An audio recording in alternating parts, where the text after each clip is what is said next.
Hola, ¿qué tal? Muy buenas tardes a todos. Iniciamos con la transmisión de conferencias en línea UNIDEM. Les agradecemos mucho su presencia. Bienvenidos a la plataforma en línea de la Unión Industrial del Estado de México. Mi nombre es Angélica Quijano. Es un gusto saludarles. Hoy viernes 11 de junio del 2021. Iniciamos esta reunión empresarial en donde tendremos un tema muy importante titulado Gobierno Corporativo, a cargo de expertos en la materia, a quienes en un momento más presentaremos.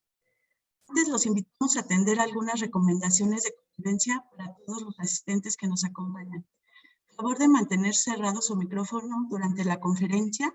Las dudas técnicas serán atendidas por el área staff de la UNIDEM, mismas que pueden escribir en el chat de la plataforma.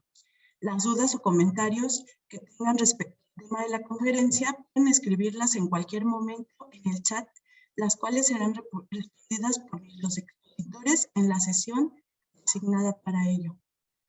Gracias de antemano por atender estas recomendaciones.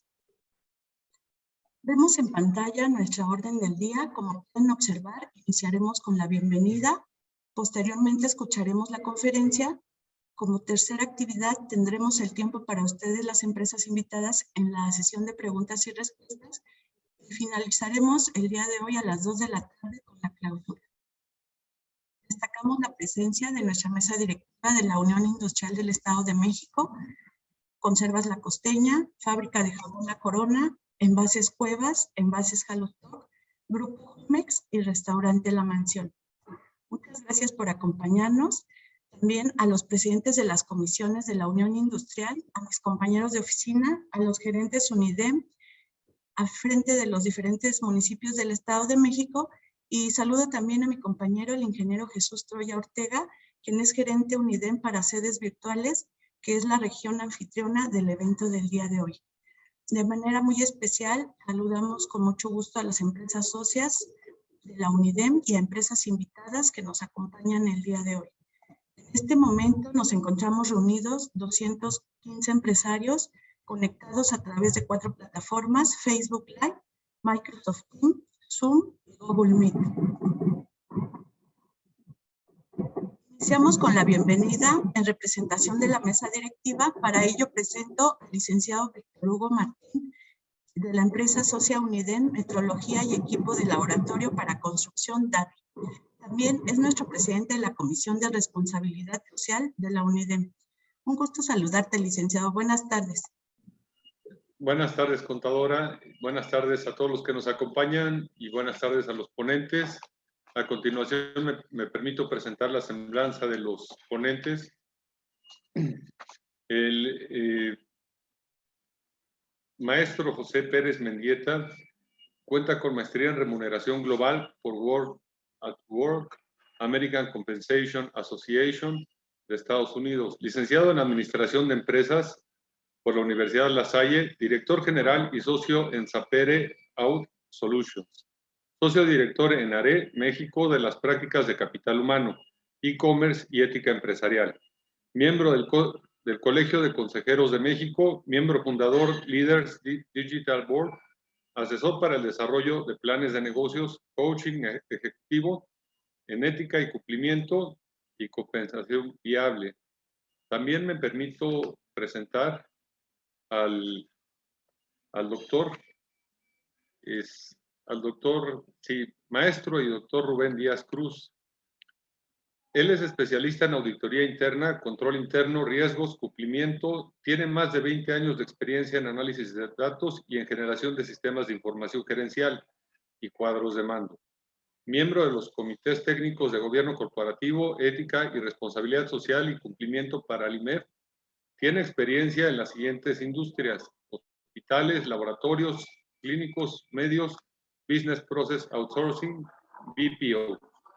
En telecomunicaciones, sistemas de información, así como en empresas multinacionales y mexicanas que cotizan en la Bolsa Mexicana de Valores y o en la Bolsa de Nueva York. Me permito comentarles que la labor del gobierno corporativo es fundamental, es muy importante en diversos procesos de asesorías como asesores y también en las prácticas donde las empresas van a dejar a los familiares, sobre todo para las industrias familiares. Un gusto, un placer. A continuación con ustedes con el tema Gobierno Corporativo, el maestro José Pérez Mendieta y el doctor Rubén Díaz Cruz de ARRE México. Bienvenidos y buenas tardes. Buenas tardes, Francisco. Gracias por la presentación. Le queremos agradecer a la Unión Industrial del Estado de México, a Francisco, a Jesús, a Angie, todo su apoyo para el evento. Y a continuación vamos a dar la presentación sobre gobierno corporativo. José Luis Pérez Mendieta y un servidor. Para hacerla más amena, nos dividimos los temas, ¿sí?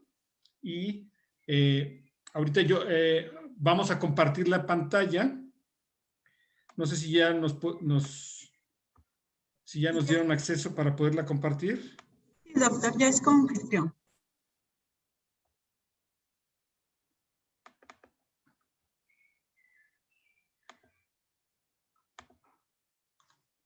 ¿Ya se ve la pantalla? ¿Sí? Ya. Muy bien, bueno, pues como bien decía Francisco, somos una empresa de consultoría de gobierno corporativo, de e-commerce, de auditoría, de control interno. En general, haciéndole honor al nombre de la empresa, ARES es Asesores en Rentabilidad, Eficiencia y Estrategia. Y hoy tenemos la oportunidad y el gusto de platicarles sobre gobierno corporativo, uno de nuestros servicios en los cuales tenemos experiencia. Somos consejeros en varias empresas y yo también tengo la fortuna de ser profesor de la materia en la Universidad de Anáhuac desde hace ya 8 años. Entonces les vamos a dar un poquito de plática tanto teórica como práctica y casos. Y bueno, comenzamos y le cedo la palabra a José Luis para que nos platique. Ese es el contenido. Y bueno, comienza con la sesión José Luis Pérez Mendieta. ¿Qué tal? Mucho gusto a todos. Buenos días. Nuevamente un agradecimiento para el licenciado Víctor Hugo por esa excelente presentación. Muchas gracias para Angie Quijano, que nos hizo el favor de invitarnos el día de hoy, a Jesús Troya, en especial al licenciado Francisco. El tema aquí interesante es, y como decía bien el licenciado Víctor Hugo, es un tema muy interesante, sobre todo para las empresas familiares en México, primordialmente. Y el tema es de sustentabilidad. Ahí ven ustedes una estadística que es dramático cómo surgen las empresas en México y cómo se van hasta la tercera generación. Muy pocas son las que sobreviven. De cada 6 empresas, una sola tiene la continuidad en la tercera generación. ¿Y cuál es el tema aquí? El gran tema ahí, como dice la gráfica, es hacer un link entre la empresa, que es una propiedad, y la familia.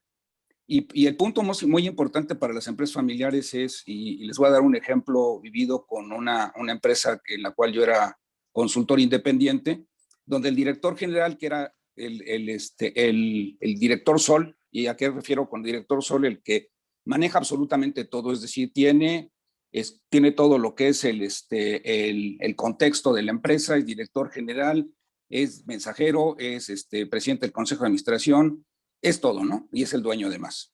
Y él me decía a mí, oye, pues este muchacho que tengo yo aquí conmigo, y que el muchacho tenía 38 años, era su hijo, decía, ¿cómo me venía a enseñar si yo le di a él, le pagué la maestría, le pagué la licenciatura? ¿Qué me venía a enseñar de mi negocio, que yo llevo 50 años en el negocio?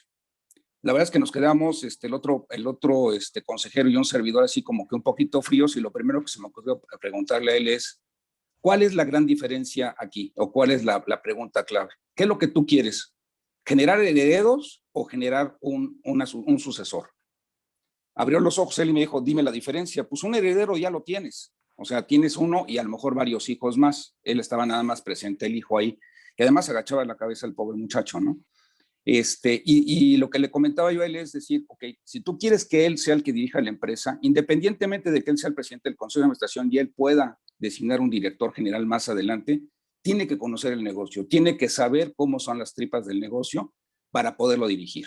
Esa es la gran circunstancia, ¿no?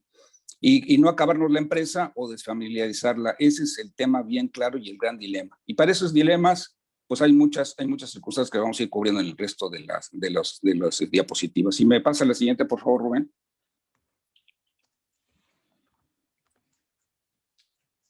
Gracias. ¿Cuál es el momento determinado que el gobierno corporativo, qué se entiende o qué debemos de entender por gobierno corporativo?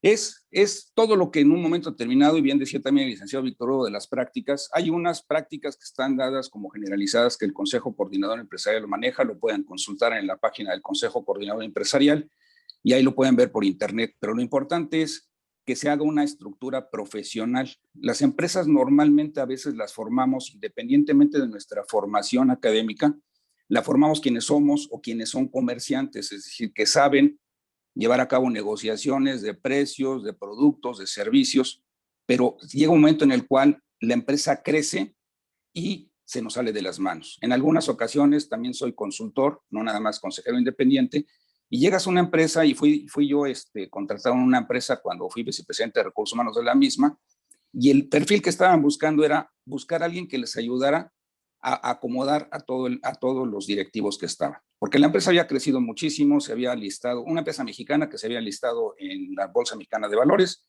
que se había listado en la Bolsa de Nueva York, y habían crecido brutalmente y no se habían tomado el tiempo de desarrollar el talento. Ya no es recurso humano, ya no es capital humano, ahora se le llama talento, el talento necesario para dirigir esa organización. ¿Qué es lo que pasa? Que me decía el director general y presidente de la empresa, me decía, es que sabes que se nos salió de las manos. Crecimos y ya cuando nos dimos cuenta, pues ya se nos habían quedado cortos algunos de nuestros directores. Entonces, es empezar a rehacer, ¿no? Y no llevar a cabo el proceso administrativo como debe de ser, ¿no? Un tema que es muy importante en el gobierno corporativo y cuando ya estamos en un consejo consultivo, en un consejo de administración, es que la información que se presente ahí sea una información directiva, es decir, que sea una información que hable por sí misma. Que no lleguemos a una reunión como si fuera nada más una reunión de finanzas, donde vamos a revisar los estados financieros exclusivamente. No, ese es el tema. El tema es sí revisar, obviamente, y tener un diagnóstico, una radiografía de la empresa, pero que en un momento determinado esa radiografía de la empresa también traiga aparejados muchas cosas. No nada más saber si vendimos o no vendimos, si subimos, no subimos las ventas, se nos cayeron, sino realmente decir, bueno, ¿y eso cómo está con nuestra industria? Si somos de la industria de alimentos, ¿cómo está con la industria de alimentos? Si somos una manufacturera de autos, ¿cómo estamos contra la competencia? ¿Cómo estamos en nuestra región? ¿Cómo están nuestros salarios? O sea, todos esos temas para ir conformando lo que es una verdadera organización. Si pasamos a la siguiente, por favor, Rubén. Gracias. En esta diapositiva, los principales beneficios que tiene el gobierno corporativo es, y ya lo estábamos comentando, es tener todas las reglas claras, desde la familia, y ahorita vamos a ver en la gráfica cómo viene la asamblea de accionistas, el consejo de administración y la dirección general y los roles que cada quien tiene, pero cada uno de estos segmentos que forman el gobierno corporativo tienen sus reglas, tiene que haber unas reglas inclusive de la familia, un código familiar, un código de ética, y todo tenemos que tener como tal, tener los procesos perfectamente formalizados. Hablando de los temas, como decía Rubén, de que vamos a platicar de algunos casos prácticos, déjenme decirles que algo que sucede mucho en las empresas es, tenemos al ingeniero fulanito de tal, que es el único que conoce un proceso clave en la organización. En una empresa que también yo llegué a colaborar, una parte importante de esa industria era el niquelado de las piezas. Y esa era la ventaja competitiva que tenían contra toda la competencia. Una sola persona conocía el proceso al 100%. Entonces llegaba un momento en que le decía yo al director general, que era mi director general y presidente de la empresa, que era mi jefe, le decía, oye, pues vamos a poner a fulanito de tal en un capelo y Dios quiera que no se nos enferme, no le vaya a pasar algo, no lo vayan a secuestrar, Dios no lo quiere que se muera, porque se va con todo el acervo cultural de toda la información. Si no tenemos por escrito los procesos, probablemente se va y se pierden cosas importantes y los grandes secretos que tiene cada quien. Eso es muy, muy importante, tener toda la documentación adecuada para poder manejar esa institucionalización de la organización para que el negocio permanezca y tenga esa sustentabilidad. Te paso entonces el micrófono, mi estimado Rubén, para darle continuidad. Adelante. Gracias, José Luis. ¿Sigo? Ok. Esa creo que es tuya, ¿eh? Sí, ajá. Bueno, la estructura de gobierno corporativo son 3 grandes áreas: la asamblea de accionistas, el consejo de administración y la dirección general. Estos 3 grandes órganos son lo que es el gobierno corporativo. Entonces, como bien decía José Luis, en la mayoría de nuestras empresas en México que son familiares, El accionista es el presidente del consejo y es el director general. Pero si queremos hablarlo desde la mezcla de teórico y práctico, bueno, la idea es que se vaya profesionalizando el gobierno corporativo de la empresa y el presidente o el fundador de la empresa tenga un consejo de administración. De acuerdo al nivel de madurez de la empresa, entonces, si apenas estamos pensando en implementar gobierno corporativo, en hablar de la transición hacia la segunda generación, como bien decía José Luis, empezaremos con un consejo consultivo. De acuerdo al nivel de madurez de la empresa, somos una empresa familiar que nunca hemos tenido consejo de administración, pues invitamos a alguien a que se junte, a que se genere un consejo directivo, ¿no? Entonces vamos a pensar en delegar la operación, en delegar la dirección. Esa es una de las grandes decisiones del dueño y fundador cuando piensa en pasar a la segunda generación. Ya tomé la decisión de que sí quiero que mi familia se involucre en el negocio, entonces tengo que pensar en delegar la operación y la dirección. Y lo que pasa en la mayoría de las empresas, hablando de casos prácticos, los papás no, en muchas empresas los papás dicen, este es mi negocio, es mi bebé, no quiero que mis hijos se metan. Esa es una de las principales razones por las que la mayoría de las empresas no pasan a la segunda generación. No quieren que se involucren. Pero cada vez es más importante para las familias, para el país, y por eso el apoyo del gobierno corporativo a nivel mundial. Es muy difícil generar riqueza, es muy difícil generar empresas. Entonces, por favor, le piden todos los países y la Organización de Cooperación y Desarrollo Económico, ayudemos a que las empresas familiares se mantengan. Y ese es el espíritu mundial y nacional, que las empresas sigan generando riqueza y que pasen a la segunda generación. Entonces ahí es cuando el dueño pues empieza a pensar en delegar la operación, en delegar la dirección en la segunda generación, y algo muy importante, evaluar y hablar sobre el patrimonio. ¿Qué va a pasar cuando el fundador fallezca?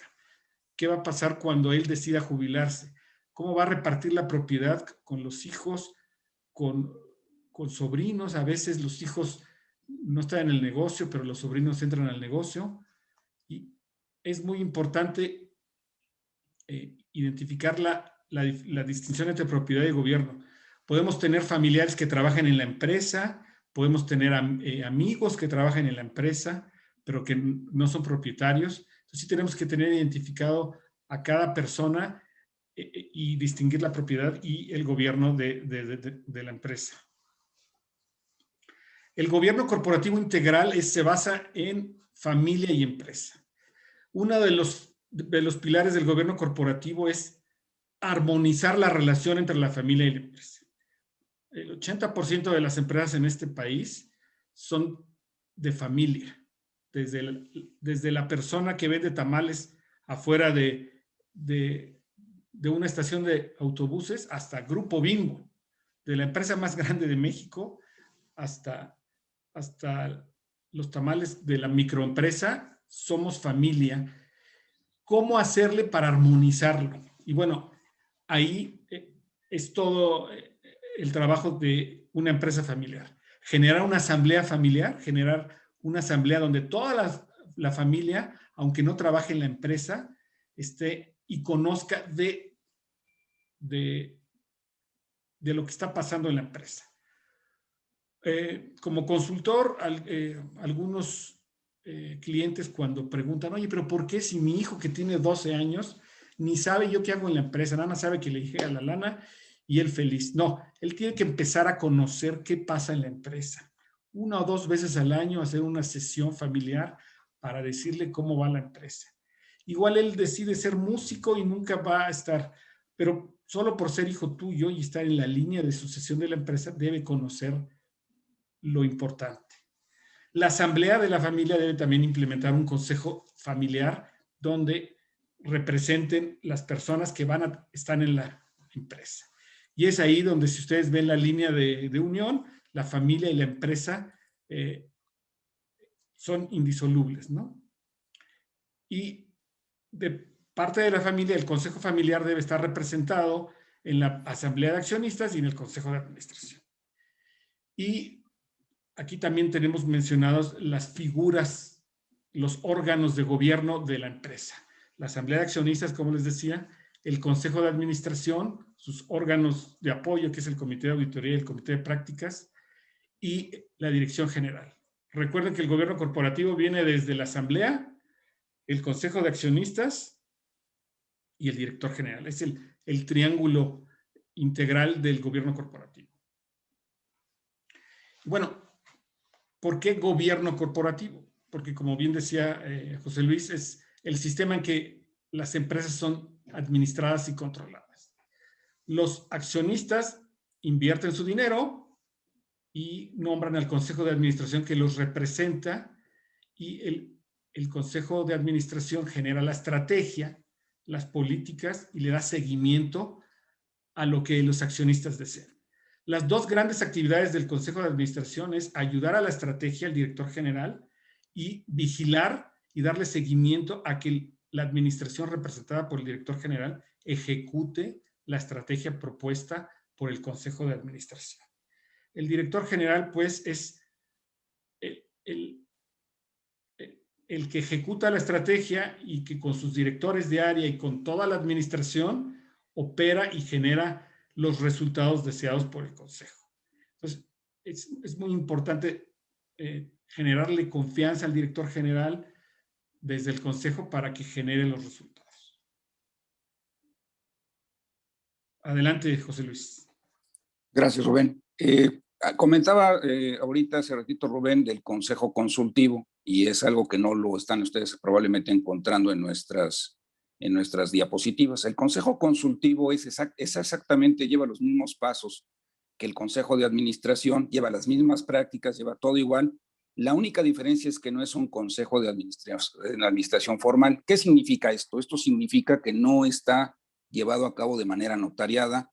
No hay un tema fiscal, no hay un tema legal como tal per se, porque no está ante notario público registrado, pero las prácticas se llevan exactamente igual, todo se lleva exactamente igual, y normalmente es un proceso que alguien preguntará, ¿y cuánto tiempo lleva este proceso? Pues depende, y decía Rubén, independientemente de la madurez de la empresa como tal, y cuando hablamos de la madurez de la empresa son los integrantes del gobierno corporativo. Una vez que se forma el consejo consultivo, vamos viendo reuniones, normalmente son de 1 a 3 años, son reuniones mensuales para ir creando esta práctica, la información que comentaba yo al principio, la información que habla, empezar a ver los roles, empezar a probar. Y las primeras pueden ser así como que en modo de demo, vamos a llamarle así, y posteriormente conforme se van ya llevando a cabo una inercia y sinergia, es como se va manejando, y entonces entramos a lo que es el consejo de administración. Ya entrando a la diapositiva de lo que es el consejo de administración y sus principales responsabilidades, la principal responsabilidad, que no lo dice aquí necesariamente, es evitar en un momento determinado operar. ¿Cuál es la circunstancia que hay un consejo de administración? El consejo de administración ayuda al director general a tomar las decisiones para que se lleve a, primero que nada, obviamente lo nombra, es el único órgano de gobierno que puede nombrar o destituir o cambiar al director general, o CEO, como lo quieramos llamar. Ese es el principal tema. Y de ahí debe de ayudarle a través de la consejería que se le da y a la aprobación de lo que él solicita, de proyectos importantes, de lo que es el presupuesto, la filosofía y cultura de la empresa. El director general tiene que formar su propio equipo de trabajo, su talento, para poder ejecutar. Uno de los temas que siempre los primeros meses del Consejo de Administración, que somos muy enfáticos cuando estamos como consejeros independientes, y ahorita les digo lo que es un consejero independiente, es el precisamente hacerles saber al dueño y director general anterior, que ya ahora es el presidente del Consejo Consultivo, que ya debe dejar de operar.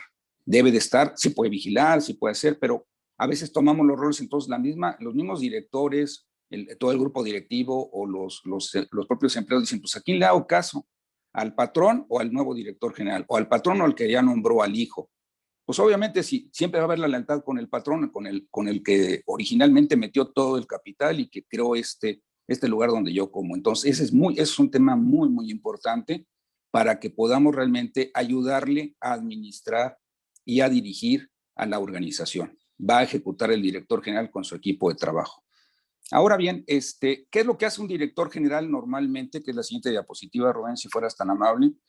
Como comentábamos, ¿qué le toca ejecutar? Y para ejecutar, ¿qué es lo que tiene que hacer primero que nada? Él tiene que solicitar la aprobación o el requerimiento o el consejo para poder orquestar y configurar su equipo de trabajo.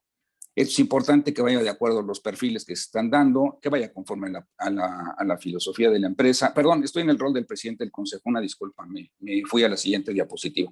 El presidente del consejo, que normalmente es la persona que originalmente era el director general y se convierte ahora en el presidente del consejo, y que es en muchas ocasiones, sobre todo en las empresas familiares, es el dueño o el accionista mayoritario, es alguien que tiene que hacer. Alguien me preguntaba, oye, ¿cómo es el rol del presidente del consejo? Pues es el que preside.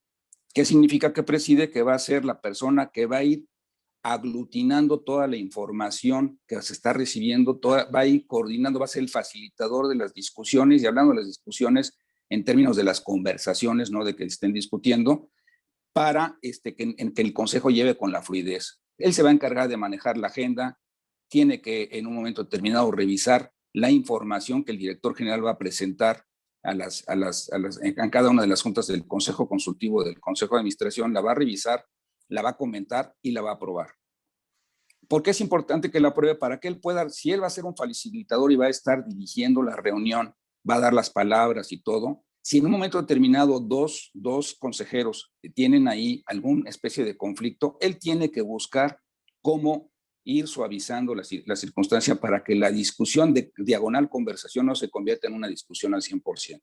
Ese es un tema muy importante, ¿no? Que se haga un debate realmente de calidad y que se aproveche la experiencia que se tiene en la mesa. Les prometía yo, para cerrar esta diapositiva, que les iba a comentar que es un consejero independiente. Hay varios roles en el Consejo de Administración. Está el presidente del Consejo, que ya platicamos a qué se dedica primordialmente. Está un secretario, que es el que se encarga de tomar nota. A veces dicen que tiene que ser un abogado. Eso sí, se tiene que hacer cuando la empresa está listada en la Bolsa de Valores y tiene ya una serie de circunstancias o de reglas legales, pero puede ser el mismo director general a veces o una persona que se tome de los consejeros. Hay consejeros patrimoniales. Los consejeros patrimoniales son aquellos que tienen capital en el negocio, que pueden ser los hijos, los sobrinos, los nietos, el hermano del que esté actuando como presidente del consejo, y los consejeros independientes. ¿Qué tiene que ser un consejero independiente? Es una persona que llega con una experiencia especial, especializada en muchas ocasiones, a veces no tanto. A veces inclusive se recomienda que en una empresa donde todos los que están en el consejo, todos conocen su industria porque se llama La Conchita S.A. y se dedica a elaborar tamales, como decía Rubén, pues que llega alguien de otra industria, viene de la industria automotriz, viene de la industria de muebles, lo que sea, para que venga sin ceguera de taller, traiga nuevas ideas que a lo mejor vaya adaptando. ¿Y cuál es la principal labor del consejero independiente? Primero que nada, no tiene él ningún vínculo emocional, y el vínculo económico, si recibe emolumentos de parte de la empresa, que no sea su principal fuente de ingresos. ¿Por qué? Para que en un momento determinado él pueda hacer las preguntas claves, las preguntas incómodas, y por preguntas incómodas no quiere decir que vayamos a molestar a alguien, sino la pregunta incómoda de decirle, oye, poner el dedo en la llaga, esto le está doliendo a la organización, tienen que hacer esto, o por qué están haciendo esto otro. Aunque se enoje el presidente del consejo, si en un momento determinado el presidente del consejo, que es también el dueño, quiere prescindir de José Luis porque es el que hace las preguntas incómodas y lo saca mucho de su centro, aunque lo haga de manera respetuosa y lo haga adecuadamente y buscando siempre el que la empresa sea la que triunfe, porque de la empresa todos comen, inclusive ese consejero independiente recibe ingresos. Entonces, es una persona que, como es independiente, puede en un momento determinado ver otras perspectivas del negocio, puede hacer las preguntas adecuadas y puede dar las ideas como tal para que el negocio vaya mejorando su sustentabilidad y su permanencia. Y por último, es también a una persona que pueda hacer llegar, con los contactos que tenga, hacer llegar a lo mejor experiencia, talento, contactos per se, etcétera, de la empresa.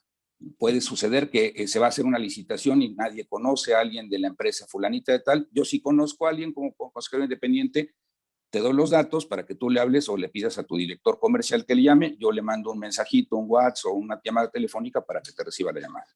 Aquí, y con eso algo cierro esa parte. Que dice José Luis, el consejero independiente tiene que ser esa persona que mueve las ideas diferente, porque el dueño, el presidente del consejo, tiene normalmente en el consejo a hijos, ¿no? A consejeros patrimoniales, a veces el director general participa. Entonces, todos están pensando lo mismo.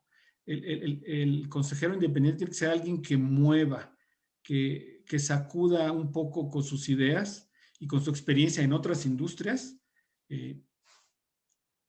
al presidente del consejo, a los consejeros patrimoniales y al director general. Tiene que ser alguien que sepa manejar la relación, pero que rete en el mejor de los sentidos a la organización. Ese es uno de los grandes valores del consejero independiente. Otro de los valores es, a veces los dueños es difícil regañar al hijo, ¿no? Yo soy el presidente del consejo y mi hijo es el director de ventas o el director general y está tomando una mala decisión de negocios.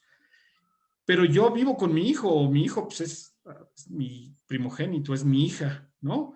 ¿Cómo le digo las cosas difíciles? Entonces, tanto los consejeros patrimoniales como los independientes ayudan en esto, ¿no? Al presidente del consejo. Entonces, los consejeros independientes aportan mucho valor. Cuando se genera un consejo consultivo, normalmente traemos como a un buen amigo que tiene experiencia, pero sí tratemos que sea alguien que tampoco sea amigo, que nos diga las verdades, ¿no? Y eso verdaderamente genera mucho valor. Bueno, a mí me toca platicarles del rol del director general. Una vez que el fundador decide separarse de la operación y ya es presidente del consejo, le delega la dirección general a un hijo o a un externo. Entonces, si es una empresa familiar, hablamos de una empresa familiar y se decide poner a la hija o al hijo como director general, tiene que haber una transición donde el dueño le entregue a la hija o al hijo el poder. Ya decía José Luis hace rato, el gerente de la planta que lleva 20 años trabajando con el papá, ¿a quién le hago caso? ¿Al patrón o al hijo o a la hija? Entonces, el fundador y el dueño le tiene que ir delegando autoridad, más que el poder, la autoridad hacia la gente. Y él se tiene que ir dando cuenta de esto. Poco a poco le ayudan los consejeros a eso también. Cuesta mucho trabajo.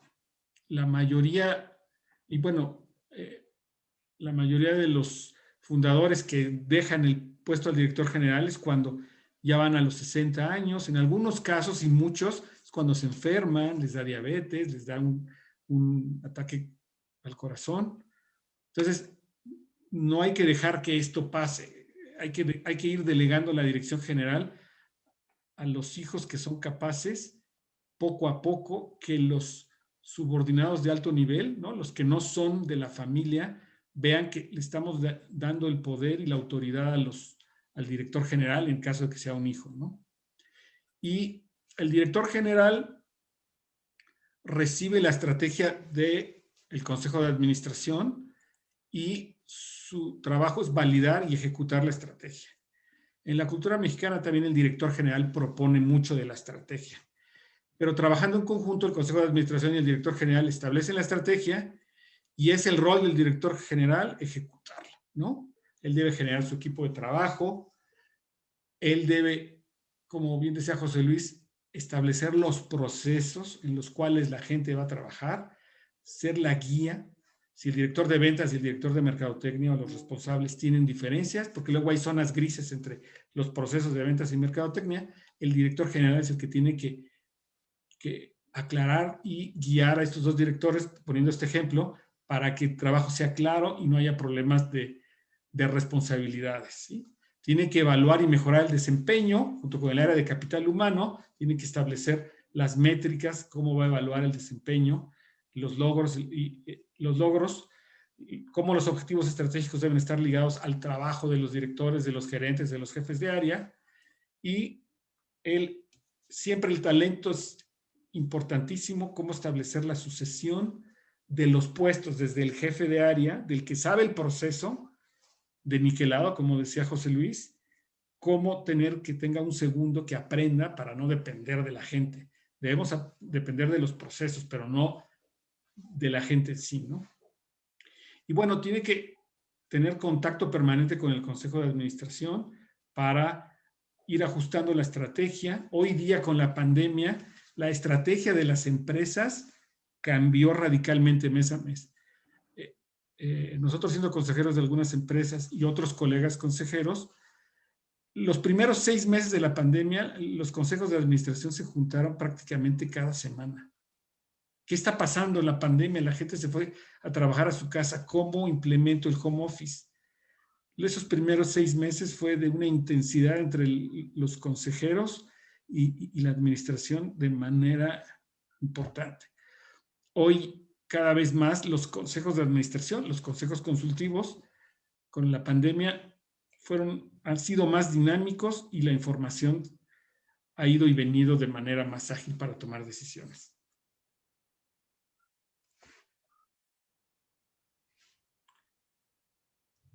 Esta me toca a mí también. Sí, sí. Ok, ahora, ¿cómo se configura el Consejo de Administración? El Consejo de Administración tiene el presidente del Consejo, hay representantes de los accionistas, que la Asamblea de Accionistas nombra a los consejeros que los van a representar en el Consejo de Administración. Hay un secretario. Es muy importante que haya alguien que le dé seguimiento a los acuerdos y compromisos. Normalmente es el abogado de la empresa cuando ya es grande, y si no, puede ser al inicio en un consejo consultivo, pues el contador, el gerente de recursos humanos que le dé seguimiento. Una de las grandes oportunidades de los consejos de administración es darle seguimiento a las cosas. Normalmente, de acuerdo a la ley o la mejor práctica de las empresas que están en la Bolsa Mexicana de Valores, los consejos de administración se juntan 4 veces al año. 5 para aprobar el presupuesto o el plan anual de negocios. Aquí la idea es que el secretario funja como esa persona que le da seguimiento a las actividades. ¿Qué responsabilidades tiene para la siguiente sesión el presidente, el director general?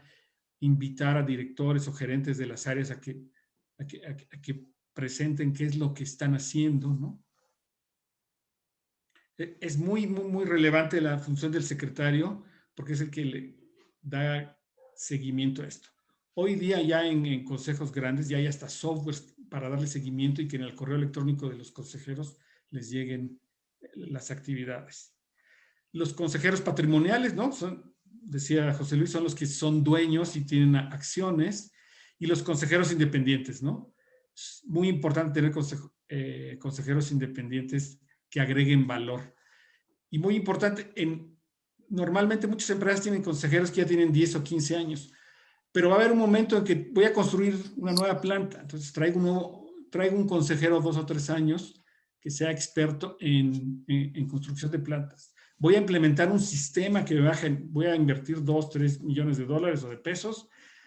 Traigo a un consejero independiente experto en sistemas de información para que me ayude a este reto, ¿no? Hay retos en el tiempo que son muy importantes y que son claves para proyectos de inversión de capital.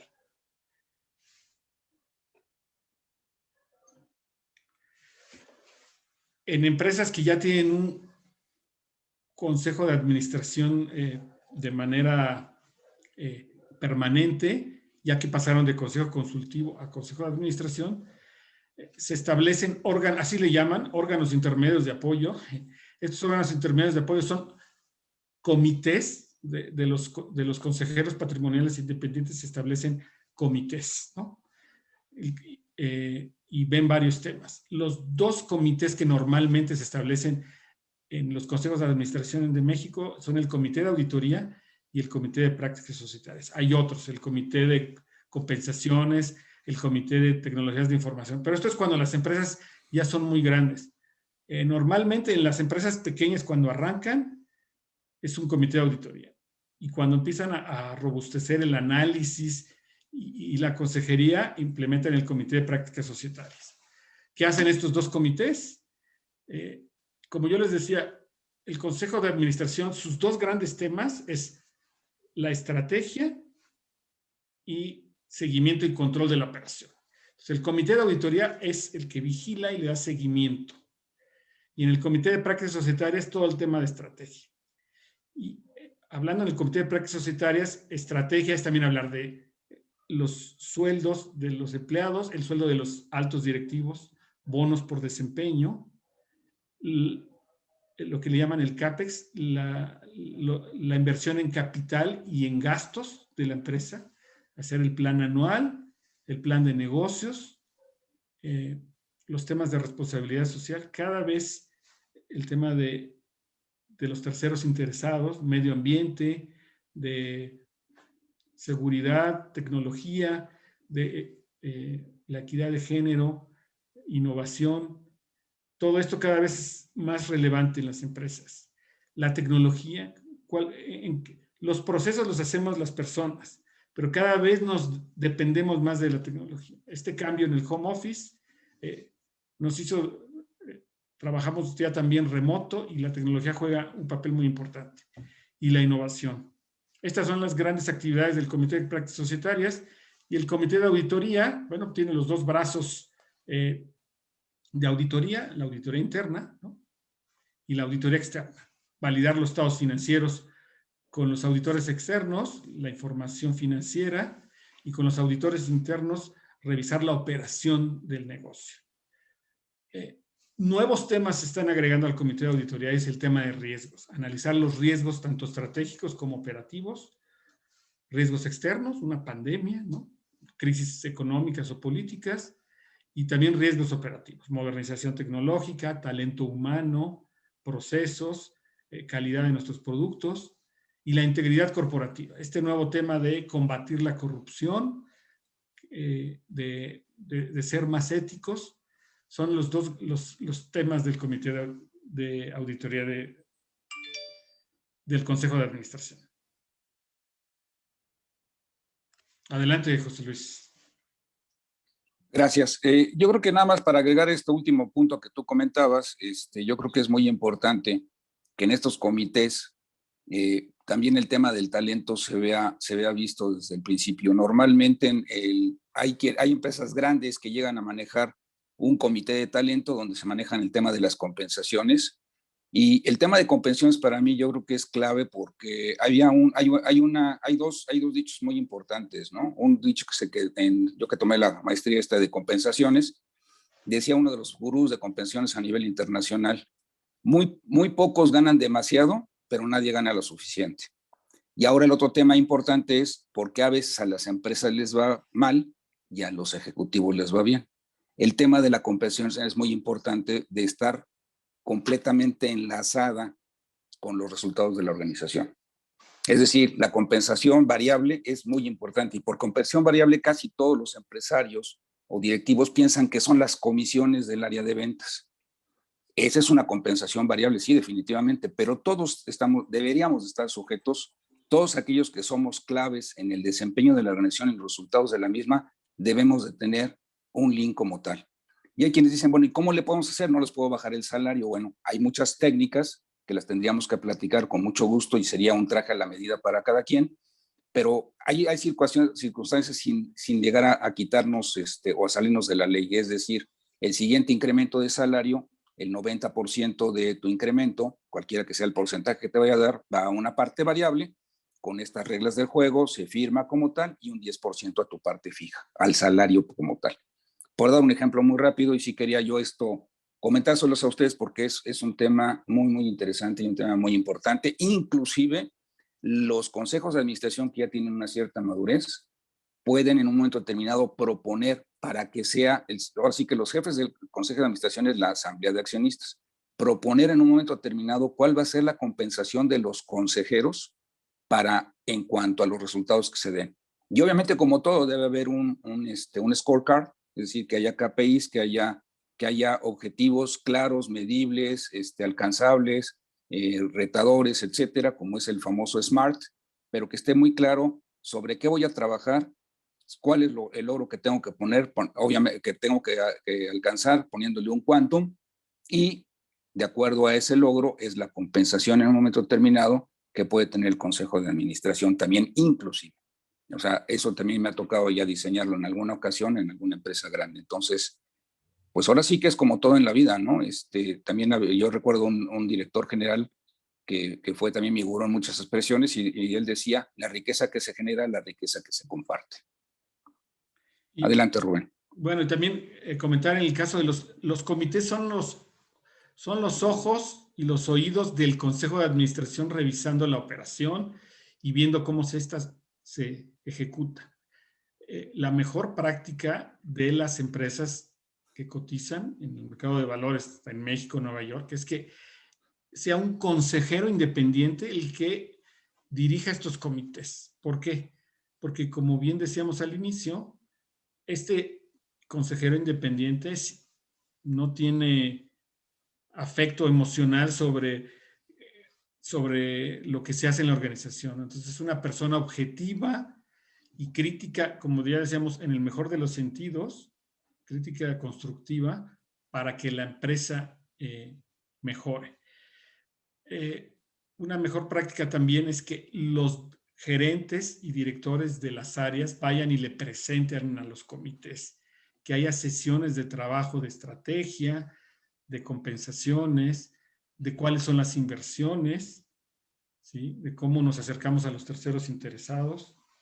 Por ejemplo, si vamos a abrir una planta productiva en Jalisco o en Hidalgo o en Chiapas, que trabajemos con el municipio, con las comunidades con las que nos vamos a relacionar para tener un mejor acercamiento a la comunidad y esa nueva planta de producción sea exitosa y forme parte del corazón de la comunidad con la que trabajamos. Hay muchos casos, por ejemplo, el tema de Xcaret, ¿no? Este parque de diversiones acuático en Quintana Roo, tuvo mucho éxito con las comunidades al establecerse donde se estableció. Entonces, el tema de responsabilidad social juega algo muy importante también. Entonces, los comités son los oídos y los ojos del consejo, y una vez que los comités, por ejemplo, les platico también la mejor práctica, cada trimestre se juntan el consejo de administración. Al finalizar el consejo de administración, digamos que ahorita ya estamos en junio, la mejor práctica es que el consejo de administración se junte a mediados de junio. Entonces, los comités, antes de esa sesión, revisan, la auditoría interna revisa los estados financieros, el comité de prácticas societarias revisa cómo va el plan anual, el presupuesto, y para la sesión de aproximadamente mediados de julio, le informan al Consejo de Administración cómo están los resultados y proponen recomendaciones y mejoras al Consejo de Administración. Y es ahí donde, si lo hablamos en la empresa familiar, tiene que haber un nivel de madurez para que en el Consejo de Administración fundador e hijos acepten las recomendaciones de los consejeros independientes y trabajen en eso. Hay estudios donde las empresas que tienen gobierno corporativo mejoran mucho su desempeño. Hoy día hay financiamiento más barato, tanto en México como en el extranjero, si las empresas tienen gobierno corporativo. La Secretaría de Economía tiene un programa de gobierno corporativo donde apoya a las empresas que implementan gobierno corporativo. Nafinsa tiene un esfuerzo de Prime, ¿no, José Luis?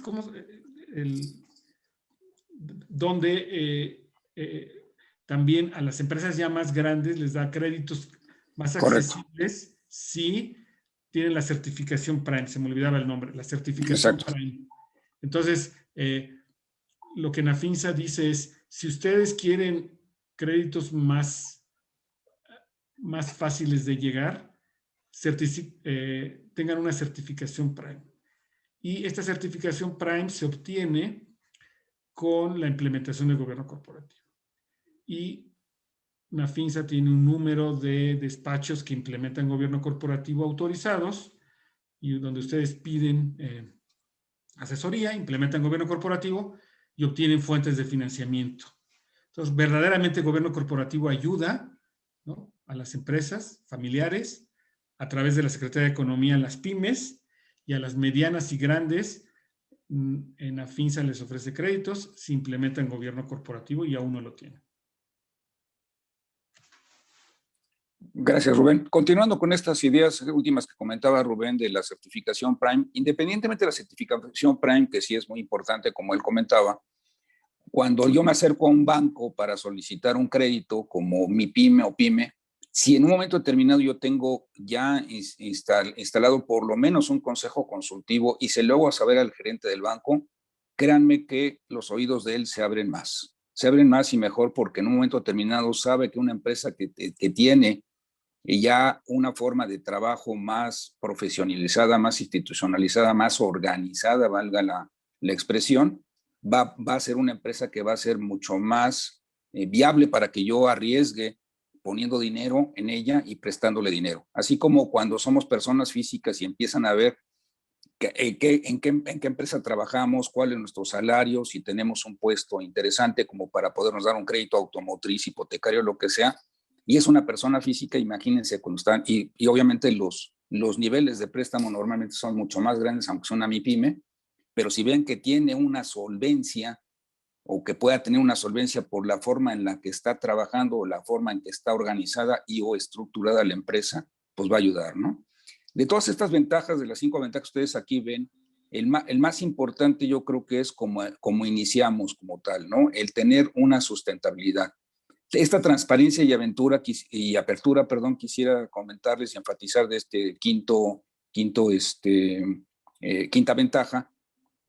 Algo que es importantísimo son los famosos stakeholders, y perdón por el anglosaquismo, pero al final de cuentas son todos los interesados. Hoy en día ya muchos empresarios hablan o hablamos de el que sigue y el que está atrás de mis proveedores, y los que siguen son los clientes. Y el cliente es lo más importante y es nuestro eje, sí, pero también los que están a nuestro alrededor, que en un momento determinado hacia el frente, o son muchas familias las que dependen de mi organización para que yo les surta los productos, los servicios que tú requieres o que ellos requieren, y que los proveedores también se les da negocio, y que también son familias que comen de ahí, y hay inclusive proveedores primarios y secundarios. También las comunidades donde estamos alrededor, también en un momento determinado, teniendo transparencia y apertura, podemos trabajar todos en conjunto para mejorar la región en todos los aspectos. El que llegue una empresa importante, interesante a una región, por eso es por lo que los gobiernos no dan apoyos en un momento determinado nada más, en cuanto a cuestiones de fiscales o incentivos para que una empresa entre.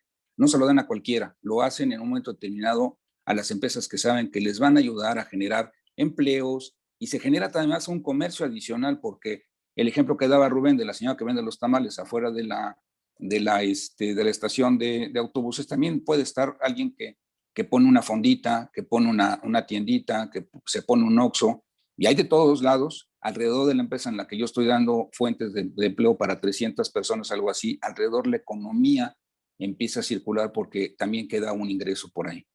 Y es un tema muy importante, y sobre todo que haya respeto y confianza, ¿no? Y que se vaya manejando efectivamente, que nosotros, cuando seamos empresarios, cuando somos directores generales, somos dueños o somos accionistas, ya sea que yo sea accionista único, trabaje con mi hermano, pues vayamos viendo cómo nos vamos a ir organizando.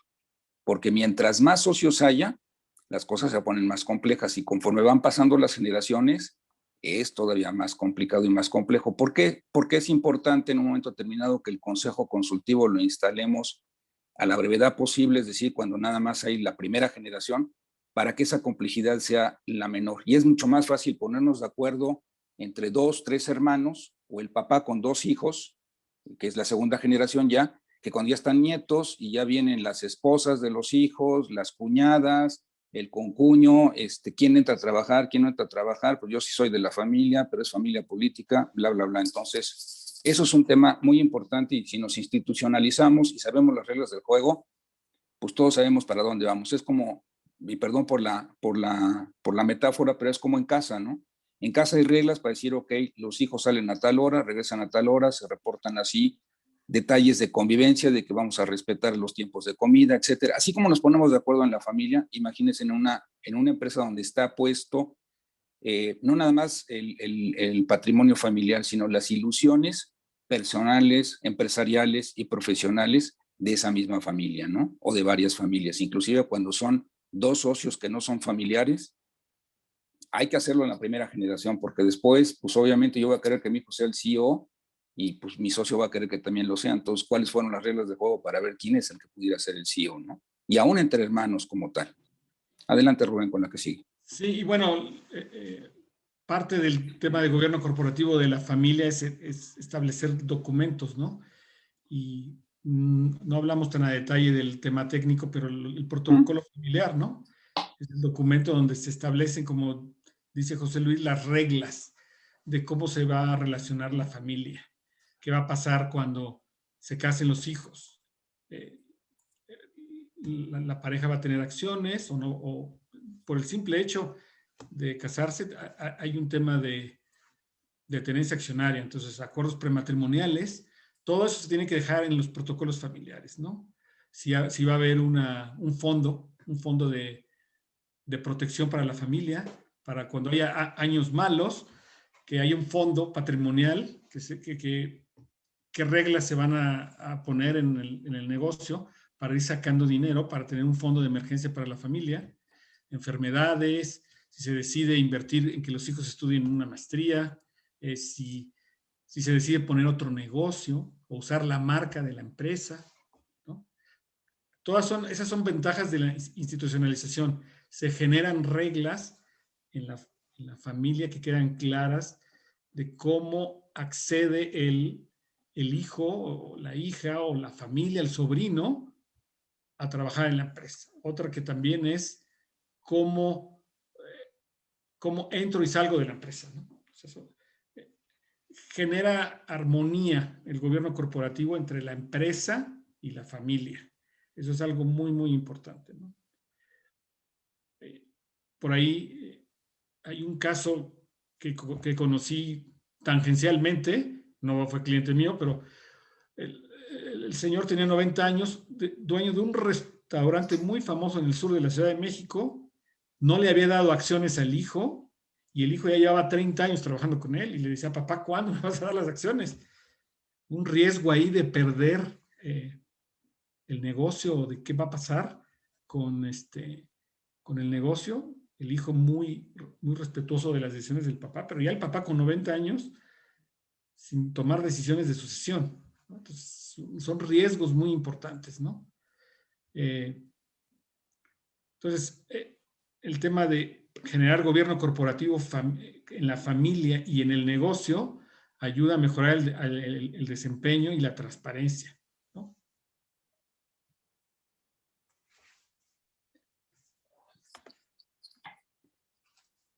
Y bueno, pues aquí gobierno corporativo es en sí cómo organizar a la empresa y a la familia, ¿no? Muy pocas empresas son totalmente institucionales, como decíamos. El gobierno corporativo es esa relación integral entre familia y empresa. Cómo hacer que se traduzca el éxito de la familia en continuar teniendo buenas relaciones familiares. Cómo garantizar reglas, cómo hacer que sea exitoso el negocio, la estrategia familiar con la estrategia del negocio, ¿no? ¿Qué va a pasar en el tiempo? ¿No? Yo acabo de oír un caso de una empresa familiar donde fallece el papá, muere el papá hace 2 o 3 años, el hijo que tenía el 25% de las acciones se divorcia, ¿sí? Muere el hijo por COVID y ahora resulta que la segunda esposa, que no tenía nada que ver en el negocio, ahora tiene las acciones de la empresa. Y es una persona joven de 40 a 45 años y tal vez en algún momento vaya a tener otra nueva pareja. Entonces ahora esas acciones posiblemente pasen a alguien que ya tiene un nuevo patrimonio y jamás tuvo relación con el negocio. Entonces es muy importante documentar el gobierno corporativo, cuidar los diferentes intereses en el tiempo, ¿no? Cuidar el patrimonio de la familia, ¿no? Por eso el gobierno corporativo es algo muy relevante, ¿no? La filosofía de los negocios tiene que estar ligada a la familia, como les decía. Tiene que ser una estrategia en el largo plazo, algo que le genere tranquilidad a la familia. ¿Cómo yo, fundador, me voy a jubilar, por ejemplo? ¿Cómo le voy a dejar el negocio a los hijos? ¿Cómo me jubilo? ¿Qué pensión me doy? ¿No? Eso le genera estabilidad a la familia para que los hijos puedan gobernar y ya dejando al papá con una pensión, ¿no? Habiendo ese cambio de poder, cómo dejar al padre, a los fundadores, si es padre o madre, ¿no? Cómo dejarlos trabajando de manera estable. Como les platiqué al principio, yo soy profesor de gobierno corporativo en la Universidad de Anáhuac, y una alumna mía era la tercera generación de unos restaurantes que de manera matriarcal solo las hijas los llevan en el sur de la Ciudad de México, ¿no?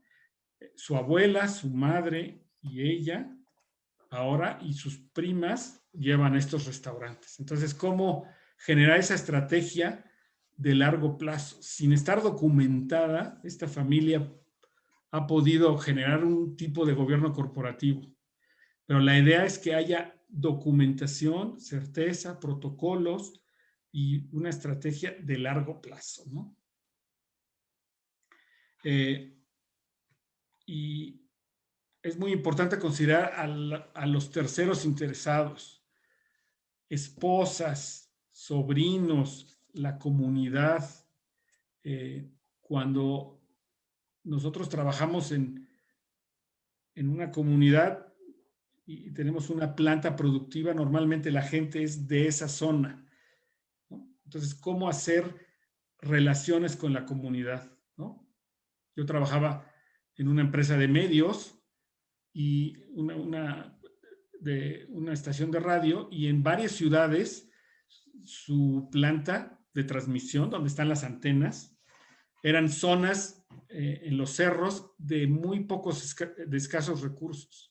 Esta empresa de comunicación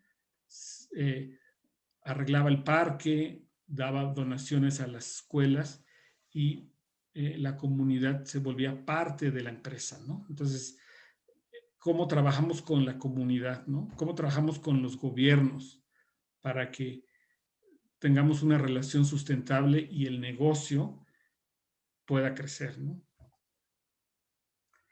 Y bueno, gobierno corporativo, para concluir, es una relación entre la administración del negocio, la familia, que es accionista. Entonces tenemos que tener los valores de la familia, la ética, forman algo fundamental para que el gobierno de la familia y de la empresa perdure en el largo plazo. Debe estar ligado a los valores de la familia, a la estrategia del negocio. José Luis, no sé si quisieras concluir algo. No, yo creo que ya el tiempo de nuestra sesión creo que ya concluyó. Creo que está más o menos claro lo que nosotros queríamos exponer. Ahora yo creo que debíamos de pasar al tema de las preguntas. Estaba viendo en el chat que ya hay algunas preguntas por ahí. Y entonces que Angie nos haga el favor de decir cuál sería los siguientes pasos para ir contestándole las preguntas a todos nuestros, toda la audiencia, ¿no? Y poder clarificar a lo mejor las dudas que tengan, ¿no? Claro que sí, con mucho gusto.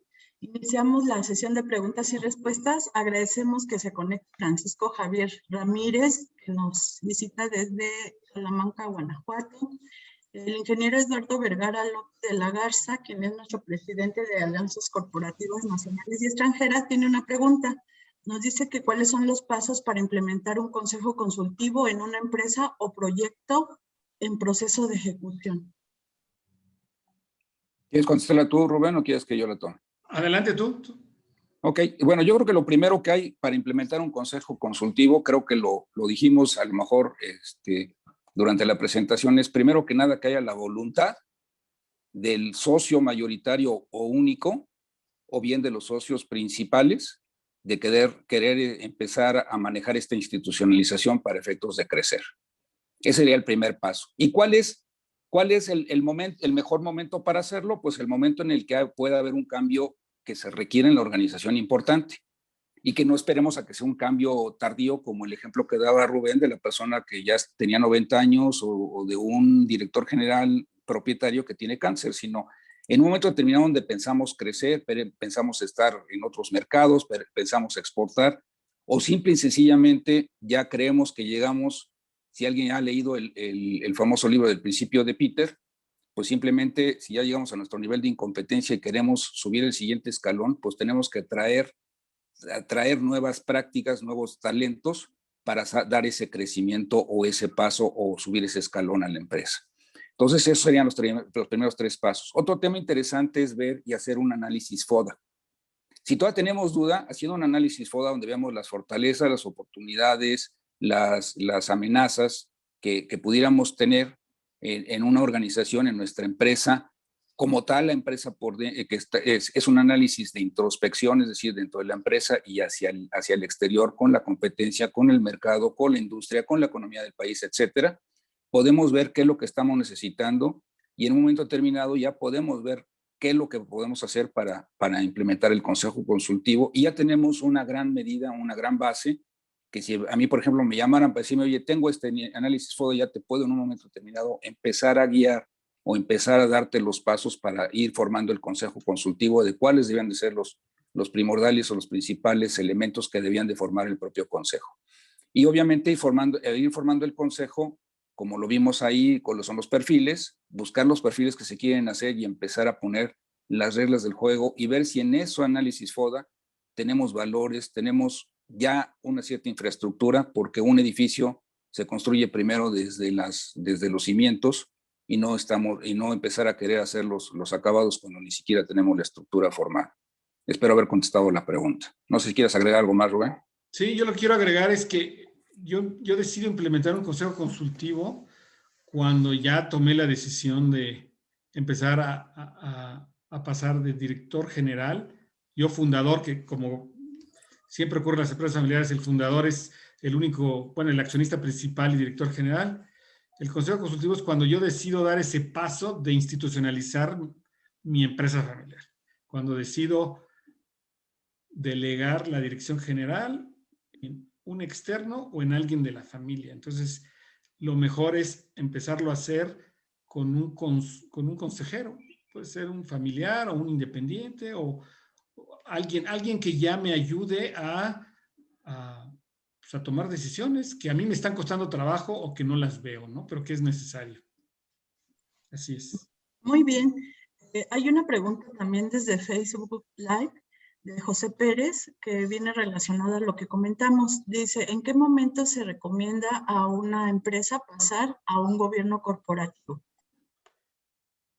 Pues prácticamente ya está respondida la pregunta, pero enfatizando en un momento determinado es en el momento en el cual hay un cambio importante en la organización, pero primero que nada hay una voluntad realmente de empezar ya a empezar a escuchar esa consejería y empezarnos a organizar de manera diferente para administrar mejor a la organización. Yo creo que es el momento más importante.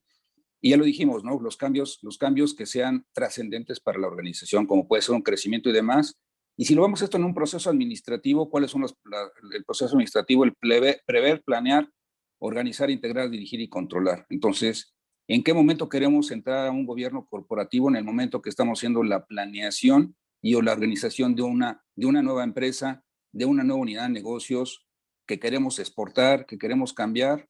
Y a veces, desgraciadamente, pasamos a un gobierno corporativo porque pues ya el dueño ya no le dan las fuerzas y pues tiene que empezar, más vale tarde que nunca, tiene que empezar ya a buscar la sucesión. Pero lo importante es, la sucesión es, así como la sucesión es muy importante en cualquier empresa, decir, oye, nuestro gerente fulanito tal que conoce muchas cosas importantes, hay que empezar a transmitir esa información, como el ejemplo que les daba yo del niquelado, así también con mayor razón al director general y o dueño o mayoritario, ¿no? Y bueno, otra razón que puede haber es, necesito financiamiento o necesito crecer. Ahora ya hay un premio por tener gobierno corporativo, ¿no? No es nada más para que la familia y la empresa estén más armonizadas, sino ahora, si yo quiero crecer y busco fuentes de financiamiento, los inversionistas se sienten más cómodos si tienes gobierno corporativo, porque los inversionistas se sienten cómodos de que estás siguiendo reglas mundiales, ¿no? Gobierno corporativo es un estándar internacional. Entonces, NAFINSA, como dijimos, la Secretaría de Economía para MIPYMES, NAFINSA para empresas medianas y grandes, están fomentando la implementación de gobierno corporativo. Gracias, doctor. Sí. Agradecemos también a Lisette Carrillo que nos acompaña. Nos pregunta, entonces lo más viable es tener un consejero independiente especializado en el ramo que se encuentre en nuestra empresa para que pueda ejecutar las decisiones correctas y colocar cada área y representante de estas correctamente, aunque sea el dueño de la misma. Ahí yo creo que le comenté yo algo y también luego Rubén hablando de la especialización. Yo hablaba de la especialización no necesariamente de la industria, porque también di el ejemplo de que alguien que a lo mejor viniera en una industria diferente para que viniera con menos segredo de taller. Cuando hablo de especialización es, si en un momento determinado en el análisis FODA, mi principal problema ahorita, y Rubén también comentó otro ejemplo, que ahorita lo digo. Ahorita en este momento hay un tema importante fiscal que hay que resolver para la organización y que estamos preocupados ahorita que el outsourcing, por ejemplo, llegó la nueva ley del outsourcing. Las empresas de outsourcing, si no tienen dentro de su consejo consejeros independientes que puedan en un momento determinado conocer o qué hacer para moverse fiscalmente con esos temas o legalmente, a lo mejor tienen que traer un consejero independiente que tenga esos conocimientos como tal.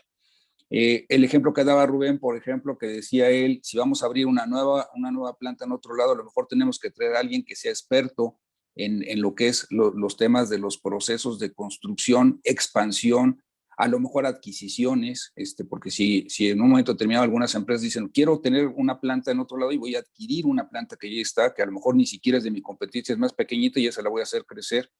A eso me refería con la especialización, dependiendo del dolor que tengamos, dependiendo de lo que en el análisis FODA nos haya dicho o lo que estemos planeando como empresa o como propietarios o como accionistas. ¿Qué es lo que necesitamos en un momento determinado? Si queremos reorganizar en un momento determinado el tema del talento, a lo mejor uno de los consejeros independientes, y a ese nivel lo queremos tener, no nada más un consultor de capital humano, sino que venga alguien que forme dentro del comité de talento toda esa necesidad que estamos encontrando o detectando dentro de nuestra organización.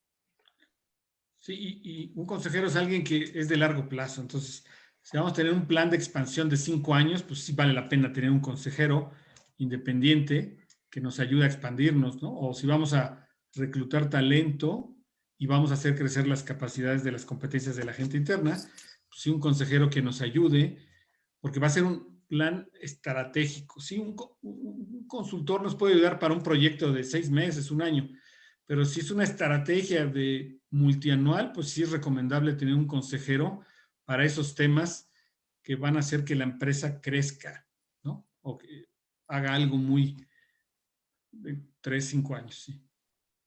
Muy bien. Lisette Carrillo nos pregunta, perdón, Lisbeth González, antes la pregunta que va a leer, nos dice, ¿cómo se puede manejar la estructura cuando en la empresa hay más de 2 dueños? Es una pregunta muy interesante y gracias, Lisette, por esa pregunta, y son de las que llevan jiribilla.